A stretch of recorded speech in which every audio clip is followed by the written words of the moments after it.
မင်္ဂလာညချမ်းလေးပါခင်ဗျာယနေ့ညတင်ဆက်ပေးမယ့်ဇာတ်လမ်းလေးကတော့စာရေးဆရာနောင်ရိုးမြန်မာပြည်သားရေးသားထားတဲ့ဖုတ်ကောင်ကြီးဦးကျင်ဟုတ်ဆိုတဲ့ပရလောကဇာတ်လမ်းကောင်းလေးတစ်ပုဒ်ကိုပြောပြတင်ဆက်ပေးသွားမှာပဲဖြစ်ပါတယ်ခင်ဗျာလိုက်ပါနားဆင်ခန်းစားပေးကြပါအောင်ခင်ဗျာကျုပ်ဖုတ်ကောင်ကြီးဦးကျင်ဟုတ်ကြောင့်မပြောပြခင်ကျုပ်ကိုကျုပ်မိတ်ဆက်ပေးပါစေကျုပ်နာမည်ကဖိုးကန်ကောင်းဗျာမင်းမရှိဖမရှိတကောင်ကြွက်ပါဖိုးကန်ကောင်းဆိုတဲ့နာမည်ကိုဘာဘုံကြီးကပေးထားတာဗျာကျုပ်ကိုစောင်းချောင်းမဲ့သူမရှိလို့ဘာဘုံကြီးကပဲကျွေးမှုစောင်းချောက်ခဲ့တာယခုဆိုကျုပ်သက်18နှစ်တင်းတင်းပင်ပြည့်ခဲ့ပြီဖြစ်တယ်ကျုပ်เจ้าတော့မတက်ရဘူးဗျာဒါပေမဲ့ဘာဘုံကြီးတင်ပေးတဲ့မြစ်တာဖို့ပဋ္ဌာန်းဖျားစာမှန်သမျှတော့အကုန်ရပါတယ်ကျုပ်လောက်ကမနက်4နာရီထားဆုံးချက်ပြီးရင်ဘာဘုံကြီးနဲ့တူကိုရင်ငယ်လေးတွေကိုအောင်ဆုံးကက်ရတယ်ပြီးရင်ဘာဘုံကြီးဆုံးကန်ထွက်ရင်လိုက်ရတယ်ပြီးရင်နေ့လေရောက်လို့ဘာဘုံကြီးတို့ကိုဆုံးကပ်ပြီးကျန်တဲ့အစားအသောက်တွေကိုဘာဘုံကြီးမသိအောင်အနားမှာတင်ရှိနေတဲ့ဂျိုင်းထဲကိုထည့်ထားပြီးရင်ဘာလုပ်တယ်ထင်လဲကျုပ်ရဲ့ငယ်ပေါင်းကြီးပေါ့တငယ်ချင်းဖြစ်တဲ့ကနန်းနဲ့ညနေကျဥပကျဲထိုင်းဆိုင်သွားပြီးအမီးလောက်တာဗျအဲ့လိုထိုင်းရီတောက်နေတဲ့နေ့ဆိုဖုံးချောင်းကိုမပြန်ရဲဘူးဘာဘုံကြီးရဲ့ကျိန်လုံးကိုကြောက်လို့လေပြီးတော့ကျုပ်ချင်းကဟိုးဆက်ဆက်ဒီဆက်ဆက်ပါတတ်သေးတာမသိတာမရှိမတတ်တာမရှိလူတက်ကြီးလောက်တာပေါ့ဗျာရွာထဲကလူတွေကကျုပ်ဆိုဝေးဝေးရှောင်နေပြောရမယ်ဆိုရင်မျက်မှောင်ကျိုးတာပေါ့ဗျာကျုပ်ကတော့အစ်စိပဲဘယ်သူမှဂရုမစိုက်ဘူးလေကျုပ်တငယ်ချင်းရှိတယ်လေတငယ်ချင်းဆိုလို့များများဆဆမရှိဘူးငယ်စဉ်တွေကပေါင်းလာတဲ့တငယ်ချင်းကနန်းပဲရှိတယ်ကျုပ်တို့ရွာမှာတယောက်ကြီးဦးကျင်ဟုတ်ဆိုတာရှိတယ်သူကရွာပြင်ဘက်မှာတတိတတန်နေတာဗျသူ့ဟင်ကြီးကလည်းစောက်ထားတာဟီးနေတာဗျခြံထဲမှာလည်းပန်းမင်မျိုးစုံစိုက်ထားတာမျက်စိပရိသာဖြစ်စီတယ်သူကအင်းဆောင်တွေမထားဘူးဗျသူကိုယ်တိုင်ခြံဆောင်မာလိမ်မှုလုပ်တယ်ရွာထဲကပြူပြူတွေဆိုအဲ့ဒီထဲကပန်းလေးတွေပန့်ကျင်ပေမဲ့တယောက်ကြီးဦးကျင်ဟုတ်ကိုကြောက်ရတဲ့ဘာလို့လဲဆိုတယောက်ကြီးဦးကျင်ဟုတ်ကခြံသားပင်အကက်မခံလက်ကလည်းနှလုံးပြူတနက်ကိုကိုင်းပြီးမျက်စိကကြီးကန်းတစ်မြောက်ကြည့်ပြီးကင်းဆောင်နေတာဗျသူ့မှာကြောတော့နောက်ကန်သားသမီးလည်းမရှိဘူးဗျရွာသားတွေကသူ့ကိုကြည့်မြတော့လေပတ်စံလိုတဲ့အခါကျဦးကျင်ဟုတ်စီကပဲတော်တော်ချီရတယ်ချီတဲ့အခါကျသူကတရက်ထက်ကြော်တဲ့ပစ္စည်းကြတော့သူကပိုင်သိမ့်တာဗျဒါရင်ပြီးလားမိတော့မပြီးသေးဘူးဗျပတ်စံပြန်မဆက်နိုင်လေအင်းရှိအိမ်ခြံရှိခြံသိမ့်တာဗျခိတိချက်တီးလို့ဆိုရမယ်သူ့စီကမချီးပြိုင်လေမဖြစ်တော့ရွာသားတွေကလေသူ့စီကချီချီပြီးပြန်မဆက်နိုင်တော့ဦးကျင်ဟုတ်ကလဲတွေရွာတွေအိမ်တွေကိုအပိုင်သိမ့်နေဆိုတော့ရွာသားတွေကတနေ့ချသူ့ပေါ်စိတ်ပြက်လာသလိုသူ့ကိုရန်လိုတဲ့သူတွေပူပူများလာခဲ့တယ်သူကတော့မမှုအပြုံးတော်မပြတ်ဘူးဗျကျုပ်တို့တငယ်ချင်းညောင်ညက်နေတိုင်းချီတက်နေကြတရင်များစုံစီဟာဥပကျဲထန်းဆိုင်တို့ကျုပ်တို့တငယ်ချင်းညောင်ရောက်ရှိလာခဲ့တယ်လေဥပကျဲဆိုင်ကိုဘာလို့တရင်စုံရလို့ပြောလဲဆိုတော့ရွာထဲကရစ်ထုတ်တွေစူးစီးနေတော့ရွာထဲကအကြတာကစားဘသူကတော့မိမခိုးပြေးသွားပြီးဘယ်အိမ်ကတော့ပစ္စည်းခိုးခံရပြီးစသည့်တရင်များပါဝင်အတင်းပြင်းစကားများလဲစုံလင်လာတော့ကြောင့်တရင်များစုံစီရလို့ပြောတာပေါ့ကျုပ်တို့နှစ်ယောက်ရောက်တည်နေဥပကျဲကအလိုက်သိတဲ့စွာနဲ့ဖိုးကန်ကောင်းကြီးထုံးစံတိုင်းထိုင်းရင်နှိုးပဲလားဟုတ်တယ်ဥပကျဲကြီးမြင်မြင်လှုပ်တော့ဒီမှာတောက်ချင်နေလို့လေကြီးတက်နေပြီအေးပါခဏဆောက်ကျုပ်ငယ်ချင်းကနန်းနဲ့စကားဖောင်ဖွဲပြောနေစဉ်ကာလာသားကောင်းဆောင်ကျော်သူဦးရဖားရနဲ့ကျုပ်တို့ထိုင်းရင်ဆိုင်နဲ့ပြေးဝင်လာတယ်ကျုပ်တို့နှစ်ယောက်အပါဝင်ထိုင်းရင်ဆိုင်ကလူတွေအကြည့်ကကာလာသားကောင်းဆောင်ကျော်သူစီရောက်သွားတယ်ဥပကျဲကကျော်သူမင်းကြည့်ရတာမထိတ်တန်မလန့်တာရှိလိုက်တာဘာလို့ဖြစ်လာလို့လဲတရုတ်ကြီးဦးကျင်အောင်အသက်ခံရလို့ဟေးဘလို့ဦးကျင်အောင်အသက်ခံရတယ်ကျော်သူစကားကြောင့်ရစ်ထုတ်ကြီးရွာသားတချို့ထခုံမတက်ပြောသွားတာကားတဲ့သူကကားနဲ့ထဲရင်ဆိုင်နဲ့သူညံသွားတယ်သူတို့ပြောရင်လည်းပြောလောက်စရာပင်ဦးကျင်အောင်စီကအပိုင်သိမ်းထားတဲ့ပစ္စည်းတွေပြန်ရတော့မှလေဒါကြောင့်ပြောသင့်ပါလေလေကျုပ်ကမေးတယ်ကျော်သူမင်းပြောတာဟုတ်ကောဟုတ်ရလားကွာသူ့အိမ်ကိုလူစိုးတကုံးမပြောနဲ့ရွာတွေကလူတွေတော့အကက်ခံတာမဟုတ်ဘူးကျော်သူကဖြေတယ်ဟုတ်တယ်ဗျမနက်ကကျွန်တော်အဲ့ဒီအိမ်ဘက်ဖက်ချောင်းတနက်တန်3ချက်ကြားလိုက်ရတယ်ပြီးတော့လူနှစ်ယောက်လေးအဲ့ဒီအိမ်ဘောကဆင်းလာတာကိုကျွန်တော်မြင်လိုက်တာကျုပ်ကမေးတယ်အဲ့ဒီလူနှစ်ယောက်မျက်နှာကိုရောမင်းတခြားတွေးလိုက်ရလားမတွေးလိုက်ရဘူးဗျကျွန်တော်ကတစ်ပင်ကွယ်ရရောက်နေလို့ကျွန်တော်တကြီးကြီးပြေးပြီးပြောလိုက်အောင်ပဲဗျအော်အေးကျုပ်တို့ရွာအနေနဲ့ဦးကျင်ဟုတ်သေးတာနောက်မှာရွာတဲ့ဆိုးချိုးဖြစ်လာမှာကိုသိခဲ့တော့ကျုပ်လည်းဖုန်းကြီးစီမပြန်တော့ပဲကျုပ်တငယ်ချင်းကနန်းအိမ်မှာပဲအိတ်လိုက်တယ်အဲ့ဒီညရောက်တော့စားတော့တာပဲကျုပ်ပိုက်တက်ကတရိပ်နဲ့နားလာတဲ့ ဟာညနေကထိုင်းရင်နဲ့ကြက်ငရုတ်ဒီဆက်ဆက်လေးမီးတာအခုကြဘိုက်ကတီးရင်နားနေပါလားကနန်းကလည်းအိတ်နေပြီမနှိုးတော့ပါဘူးလေကျုပ်9000တို့ဓမီလေးကိုဖွင့်ပြီးအိမ်သာတက်ရင်အိမ်သာအောက်သို့ဆင်းလာခဲ့တယ်ပတ်ဝန်းကျင်တစ်ခင်လုံးကလည်းမှောင်နေသည်ဖြစ်လင်ကစား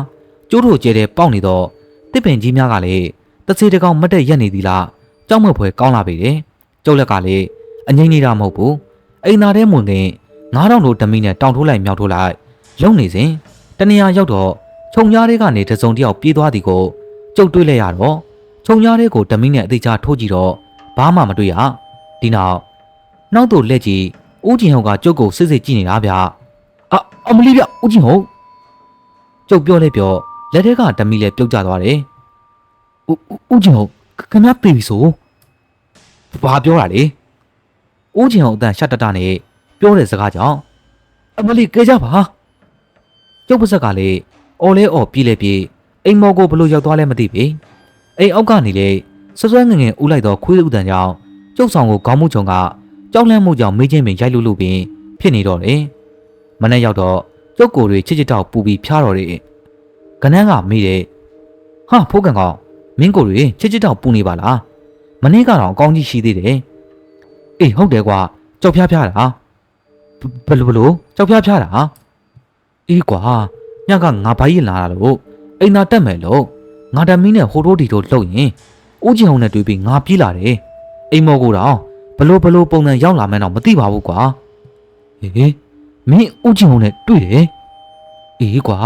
သူ့တန်ကြီးကကြောက်စရာကြီးရှက်တတနဲ့ဟာဒါဆိုရင်တော့ထိုးနေပြီဒါဘောကွာမင်းတက်တာတော့အောင်နာနေငါမင်းစားဖို့အတွက်ရွာထဲမှာစံပြုတ်သွားဝယ်အောင်မယ်အေးကနန်းဦးကျင်အောင်အင်ရှိဖြတ်လျှောက်အိမ်မော်တက်ကိုမှတ်တမဲ့ကြည့်လိုက်ရသူ့ကိုစစ်စစ်ကြီးကြည့်နေတော့ဦးကျင်အောင်ကိုတွေ့လိုက်ရတယ်ဟာဦးကျင်ဟုတ်ကြီးပါလားငါ့ကိုကြည့်နေပုံကလည်းကြောက်စရာကြီးပါလားကနန်းပြောဆိုပြီးရွာထဲကိုတုတ်ချင်တင်ပြေးလာခဲ့တယ်ကျော်သူကမေးတယ်ကိုကနန်းဘာလို့လော်ကြီးပြေးလာရတာလဲအေးကွာဦးကျင်ကိုတွေ့လို့မြန်ပြေးလာတာဗျာဘလို့ဦးကျင်ကိုတွေ့တယ်အေးကွာဒါနဲ့မင်းမျက်နှာကြီးကဘာလို့ကြောက်တဲ့ပုံဖြစ်သွားရတာလဲဟာမဖြစ်ပဲနေပါမလားဗျာမနေ့ကကျွန်တော်ရွာတောင်ပိုင်းမှာဟင်းစားရလို့တွားယူလို့အပြန်လာအဲ့ဒီမှာဦးကျင်ကိုဘုံနဲ့ရောက်လာပြီးကျုပ်သားတွေကိုလက်ညှိုးထိုးပြပြီးသူ့ကိုပေးပါပြောတယ်ပြီးတော့သူ့ပုံကြီးကဖြူပွဲဖြူအောင်နဲ့ပြီးတော့လေနှစ်ဖူးမှာတနက်ဒင်ဟာကြီးနဲ့ကျွန်တော်ကအသားတွေကိုမပေးနိုင်ကြောင်းပြောတော့သူကကျုပ်လက်ကိုပုတ်ထုတ်ပြီးအသားတွေကိုငမ်းမြစားတာများကြောက်စရာကြီးဗျာအဲ့ဒါနဲ့ကျွန်တော်လည်းအဲ့ဒီနားကနေမြင်ထွက်ပြေးလာခဲ့တာပဲဟာကြောက်စရာကြီးပါလားဟုတ်တယ်ဗျာကိုကနန်းလေသွားလာတတိထားအောင်အေးမင်းရောပဲနော်ကနန်းတကြီးအင်ရှိရောက်တော့တကြီးကသူ့ကိုလှန့်ခေါ်လိုက်တယ်ကနန်းလောင်းကွာမင်းကိုပြောချရှိလို့ဟုတ်တကြီးကျုပ်ကိုဘာပြောမလို့လဲအေးဒီလိုကွာမနေ့ကဦးကျင်အောင်အသက်ခံရတာကိုမင်းသိတယ်မလားဟုတ်တကြီးအဲ့ဒါမင်းညနေကပဲသူ့ကိုတတ်တဲ့လူနှစ်ယောက်ကိုဖမ်းမိတယ်ဗျာဖမ်းမိတယ်ဟုတ်လားဘယ်သူတွေလဲဗျာအေးတို့ပါတဲ့ကအမွာညီကိုအာဃာတို့တတ်တာတဲ့သူတို့ဝန်ခံလို့မြို့ကက်ကိုညာတွင်ကြီးပို့လိုက်တယ်မနေ့ရောက်တော့သူတို့နှစ်ယောက်ကိုပလိတ်တွေကအချုပ်ထဲကထုတ်တော့လက်ပင်အပေါင်းနှစ်ပေါင်းနဲ့အကောင်တကောင်ကိုက်တဲ့အရာနဲ့သိနေတာကိုတွေးရတာတဲ့ဗျာပြီးတော့ရှိသေးတယ်မနေ့ကရွာတဲ့ကအိမ်တိုင်းလူမှမွေးထားတဲ့ကြက်တွေဝက်တွေခွေးတွေသိနေတာကိုတွေးကြတယ်တဲ့လက်ပင်မှာလည်းအပေါင်းနှစ်ပေါက်ရာတွေ့တယ်တဲ့ဗျာ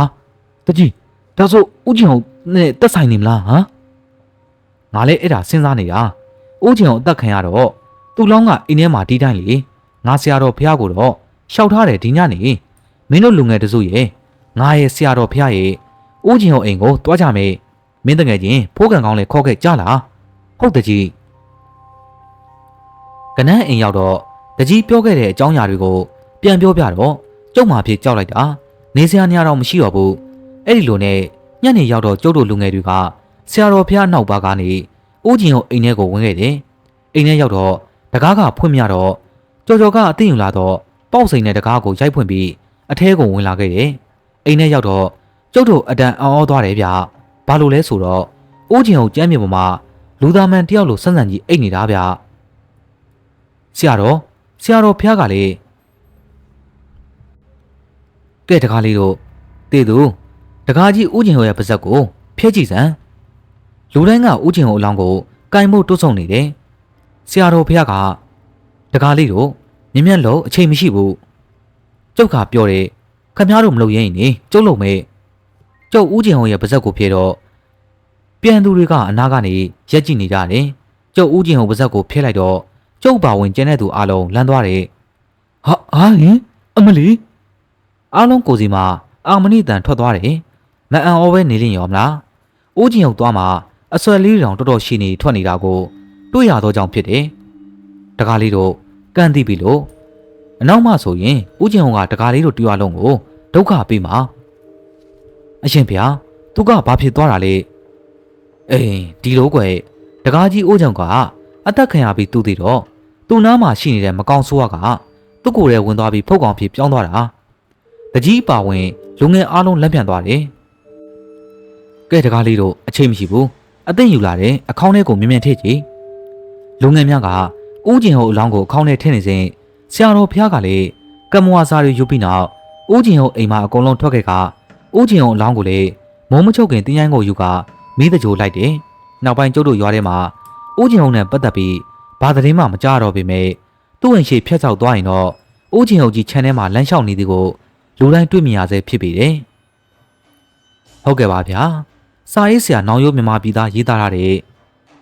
ဖုတ်ကောင်ကြီးဦးကျင်ဟုတ်ဆိုတဲ့ပရလောကဇလန်းကောင်းလေးတော့ဒီမှာနေပြီးပါပြီခင်ဗျာဇလန်းလေးကိုစောင့်အောင်နားထောင်ပေးတဲ့အတွက်တဦးတယောက်ချင်းစီကိုကျေးဇူးအထူးတင်ရှိပါရခင်ဗျာနောက်ရက်တွေမှာလည်းဘလို့ဇလန်းကောင်းတွေကိုတင်ဆက်ပေးသွားမယ်ဆိုတာကိုစောင့်မျှော်အားပေးကြပါအောင်ခင်ဗျာ